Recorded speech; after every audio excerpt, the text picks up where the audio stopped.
Marvellous വെറുപ്പിക്കൽ അപരാധം promo X 2.0 എന്തൊക്കെയാ പറയേണ്ടതെന്ന് എനിക്കറിയില്ല. ക്യാപ്റ്റൻ അമേരിക്ക എന്താണ് ബ്രേവ് ന്യൂ വേൾഡ് എന്ന് പറഞ്ഞിട്ടൊരു സിനിമ വന്ന് പോയി കണ്ട്. അയ്യോ, സത്യം പറയട്ടെ, ഒരു ഡൈഹാർഡ് ഫാൻ, മാർവൽ ഫാൻ ആയിരുന്നു എന്നുള്ള രീതിയിൽ പാസ്റ്റൽ യൂസ് ചെയ്തുകൊണ്ട് പറയുന്നതാണ്. ഇത് നിർത്ത്. സത്യം പറഞ്ഞാൽ മടുത്തെന്ന് പറഞ്ഞാൽ സൂപ്പർ ഹീറോ സിനിമ ഇപ്പം മടുത്തോണ്ടിരിക്കുകയാണ്. ചവറ് പോലെ വന്നിട്ട് അതിൻ്റെ ഇടയ്ക്ക് ഇമാതിരി വെറുപ്പിക്കുന്ന സാധനം കൂടി വന്നു കഴിഞ്ഞാൽ എങ്ങനെയാണ് കണ്ടിരിക്കേണ്ടത്? ഇത് സത്യം പറയല്ലോ, എനിക്ക് എന്തിനാണ് ഇങ്ങനൊരു സിനിമയ്ക്ക് എടുത്തതെന്ന് തോന്നിപ്പോയി. ഇതൊക്കെ ഒരുപാട് ഇത് അനൗൺസ് ചെയ്ത സമയത്ത് ഈ സിനിമയുടെ പേര് Captain America New World Order എന്നൊക്കെയായിരുന്നു. അതിനുശേഷം ഷൂട്ട് ചെയ്തപ്പോൾ ഒരുപാട് റീഷൂട്ടൊക്കെ വന്നു, ഒരുപാട് മാറ്റങ്ങളൊക്കെ കൊണ്ടുവന്ന് അതിന് ശേഷമാണ് ഈ ഒരു സാധനം ഇവർ ഇപ്പോൾ പുറത്തിറക്കിയിട്ടുള്ളത്, ബ്രേവ് ന്യൂ വേൾഡ് എന്നൊക്കെ പറഞ്ഞിട്ട് ഇറക്കിയിട്ടുള്ളത്. സത്യം പറഞ്ഞാൽ ഇത് സിനിമ ക്യാപ്റ്റൻ അമേരിക്ക എന്നൊക്കെ പേരെന്തിനാ ഇട്ടതെന്ന് എനിക്ക് മനസ്സിലായില്ല. ഇൻക്രെഡിബിൾ ഹൾക്കിൻ്റെ കണ്ടിന്യൂഷൻ എന്ന് പറയാം, അല്ലെങ്കിൽ ഫാൽക്കൺ എന്നുള്ള ക്യാരക്ടറിൻ്റെ ഒരു സ്റ്റോറി, അല്ലെങ്കിൽ അതിന് വേണ്ടിയിട്ടുള്ള ഒരു സിനിമ എന്നൊക്കെ പറയാം. ക്യാപ്റ്റൻ അമേരിക്ക എന്നൊക്കെ എങ്ങനെയാണ് പറയാൻ തോന്നുന്നത്? പറ്റണില്ല, മടുത്ത്, സത്യമായിട്ടും വെറുത്തു പോണ് മാർവൽ.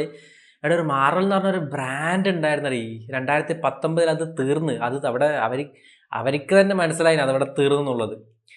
എന്നിട്ട് പിന്നെ കിട്ടിയിട്ടുള്ള ഇത്ര പോരുന്നൊരു കഷ്ണമാണ്. ഈ കഷ്ണം തിരിച്ചും മറിച്ചും അതിനെ പീസാക്കി വീണ്ടും തിരിച്ചും മറിച്ചും വീണ്ടും പീസാക്കി മറിച്ചും തിരിച്ചു വിട്ടിട്ട് ഇതിങ്ങനെ റബ്ബർ ബാൻഡ് പോലെ വലിച്ചു നീട്ടിയിട്ട് ഇപ്പം ഇവർക്ക് ക്വാണ്ടിറ്റി മതി, ക്വാളിറ്റി ഒന്നും വേണ്ട.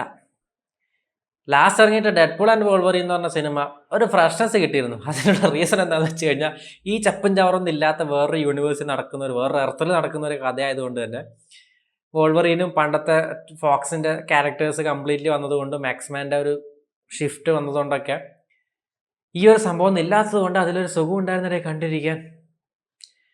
ഇത് മതി എന്ന് പറഞ്ഞാൽ സത്യം കേട്ടോ. ഇനിയിപ്പം ഫാന്റാസ്റ്റിക് 4 ആണ് ജൂലൈയിൽ വരാനുള്ളത്. ജൂലൈയിൽ സൂപ്പർമാനും വരാനുണ്ട്, അതുപോലെ തന്നെ ജുറാസിക് വേൾഡ് വരാനുണ്ട്. എല്ലാം കൂടി ഒരുമിച്ചാണ്. അപ്പോൾ അയ്യോ, എന്താ പറയേണ്ടത് ഇതിൽ? പറയാനെന്ന് വെച്ച് കഴിഞ്ഞാൽ നമ്മൾ ഇങ്ങനെ ഒരു കുട്ടിപ്പട്ടാളത്തിൻ്റെ സിനിമയായിട്ടാണ് ഇപ്പം മാർവലിൻ്റെ സിനിമകളൊക്കെ വന്നുകൊണ്ടിരിക്കുന്നത്. അതിൻ്റെ കൂടെ മെയിൻ റീസൺ എന്താണെന്ന് വെച്ചാൽ ഞാൻ പറയാം. ഈ ക്യാപ്റ്റൻ അമേരിക്ക എന്ന് പറഞ്ഞിട്ട് നമ്മളുടെ ഉള്ളിൽ ഇൻബിൽട്ട് ആയിട്ട് അല്ലെങ്കിൽ വേരോടെ ഉറപ്പിച്ചിട്ടുള്ള ഒരു സംഭവമാണ് ക്രിസ് ഇവാൻസ് ചെയ്തിട്ടുള്ളത്. 2013 ഫസ്റ്റ് അവഞ്ചർ എന്ന് പറഞ്ഞിട്ടുള്ള സിനിമ വന്നത് തൊട്ട് 2019 വരെ 7-8 കൊല്ലം പുള്ളിനെ ക്യാപ്റ്റൻ അമേരിക്ക എന്നുള്ള രീതിയിൽ കണ്ടിട്ട് ഒരൊറ്റ സെക്കൻഡ് കൊണ്ട് നമ്മളത് വേറെ ആളായിട്ട് കാണുമെന്ന് പറഞ്ഞാൽ എങ്ങനെ ആക്സെപ്റ്റ് ചെയ്യാൻ പറ്റുക? ഇല്ലെങ്കിൽ വേറൊരു സ്ഥലത്ത് നടക്കുന്ന അതായിരിക്കും. ഇപ്പോൾ മൾട്ടിവേഴ്സ് എന്നുള്ള രീതിയിലാണ് പോസിബിലിറ്റി. നിങ്ങൾക്ക് അവർക്ക് അങ്ങനത്തെ ഒരു പോസിബിലിറ്റി എടുക്കുമായിരുന്നു. സത്യം പറഞ്ഞാൽ വേറൊരു അർത്ഥത്തിലുള്ള ക്യാപ്റ്റൻ അമേരിക്ക ആയിരുന്നെന്നുണ്ടെങ്കിൽ നോ പ്രോബ്ലം. ഇപ്പം ഫാൽക്കൺ വിന്റർ സോൾജർ എന്ന് പറഞ്ഞ സീരീസ് വന്ന സമയത്ത് അതിൽ ഇതുപോലെ വേറൊരാളെ ക്യാപ്റ്റൻ അമേരിക്ക ആയിട്ട് കൊണ്ടുവന്നു. അതിലൊരു ആക്ടർ ഉണ്ടായിരുന്നല്ലോ, പുള്ളിയുടെ പേര് മറന്നുപോയി. ആ സമയത്ത് പുള്ളിക്കെതിരെ ലോകം കംപ്ലീറ്റ്ലി ഹെയ്റ്റ് ക്യാമ്പയിൻ ഉണ്ടായിരുന്നു, സോഷ്യൽ മീഡിയ അടക്കം. എന്തുകൊണ്ടാണ്? ഇത് തന്നെ റീസൺ. വേറൊരാളെ നമുക്ക് ആക്സെപ്റ്റ് ചെയ്യാൻ പറ്റില്ല. അത് ആക്സെപ്റ്റ് ചെയ്യണമെന്നുണ്ടെങ്കിൽ ഒന്നിക്കിൽ ഇവർ കംപ്ലീറ്റ്ലി റീബൂട്ട് ചെയ്ത് ഒന്നിന് തുടങ്ങണം പുതിയ സംഭവമായിട്ട്, ഇല്ലെങ്കിൽ വേറെ സ്ഥലത്ത് നടക്കുന്ന കഥയായിരിക്കണം. ഇത് രണ്ടും അല്ലാതെ ഇങ്ങനത്തെ ഒരു സംഭവം കാണിച്ചിട്ട് ഓക്കെ ഇതാണ് നിങ്ങളുടെ ക്യാപ്റ്റൻ, പുതിയ ക്യാപ്റ്റൻ എന്നും പറഞ്ഞിട്ട് വന്നു കഴിഞ്ഞാൽ നമുക്ക് പറ്റില്ല. അത് ആക്സെപ്റ്റ് ചെയ്യാൻ പറ്റില്ല. അതാണ് ഫാക്ട്, ദാറ്റ്സ് എ ഫാക്ട്. അതുകൊണ്ട് മാർവൽ ഇത് അവർ കേൾക്കുന്നില്ല. ഇതിപ്പോൾ ഇവിടെ കിടക്കുന്ന 100 ആൾ കണ്ടാലായി, അത്രേ ഉള്ളൂ. എന്നാലും പറയാണ്, ഒരു ഡൈഹാർഡ് മാർവൽ ഫാൻ ആയിരുന്നത് കൊണ്ടുള്ള വിഷമാണ് സത്യം പറഞ്ഞാൽ പറയണത്. ഇതിൽ പിന്നെ സെർപ്പിയൻ സൊസൈറ്റി തൊട്ട് റെഡ് ഹൾക്ക് തൊട്ട് പിന്നെ സംഭവങ്ങൾ കംപ്ലീറ്റ് കൊണ്ടുവന്നിട്ടുണ്ട് ഇവർ. അതിൻ്റെ സംഭവങ്ങളൊക്കെ ഉണ്ട്. അപ്പോൾ അതൊക്കെ കോമിക്ക് നിങ്ങൾ കണ്ടിട്ടുണ്ടെങ്കിൽ നിങ്ങൾക്ക് അറിയാൻ പറ്റും. സെർപ്പിയൻ സൊസൈറ്റി എന്നൊക്കെ പറയുന്നത് ഈ ഒരു ഹൾക്കിൻ്റെ യൂണിവേഴ്സിലൊക്കെ വരുന്ന സംഭവമാണ്. അപ്പോൾ പിന്നെ ഇതിൽ റെഡ് ഹൾക്കിൻ്റെ സംഭവമാണ് പിന്നെ മെയിനായിട്ടുള്ളൊരു അട്രാക്ഷൻ എന്ന് പറയുന്നത്. അത് ആ ഒരു ഫൈറ്റ് സീക്വൻസ് ഉണ്ട്.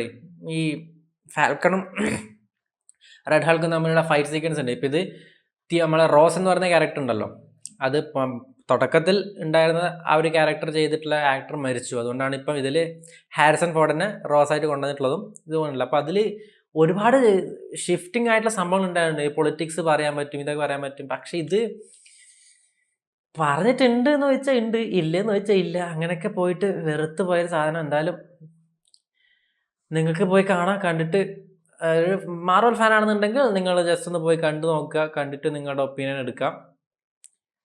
എന്തൊക്കെയോ ആക്കി വെച്ചിട്ടുള്ള അടുത്തൊരു അപരാധം. അത് തന്നെ സത്യം പറഞ്ഞ ഒരു മാർവലസ് അപരാധം എഗെയിൻ.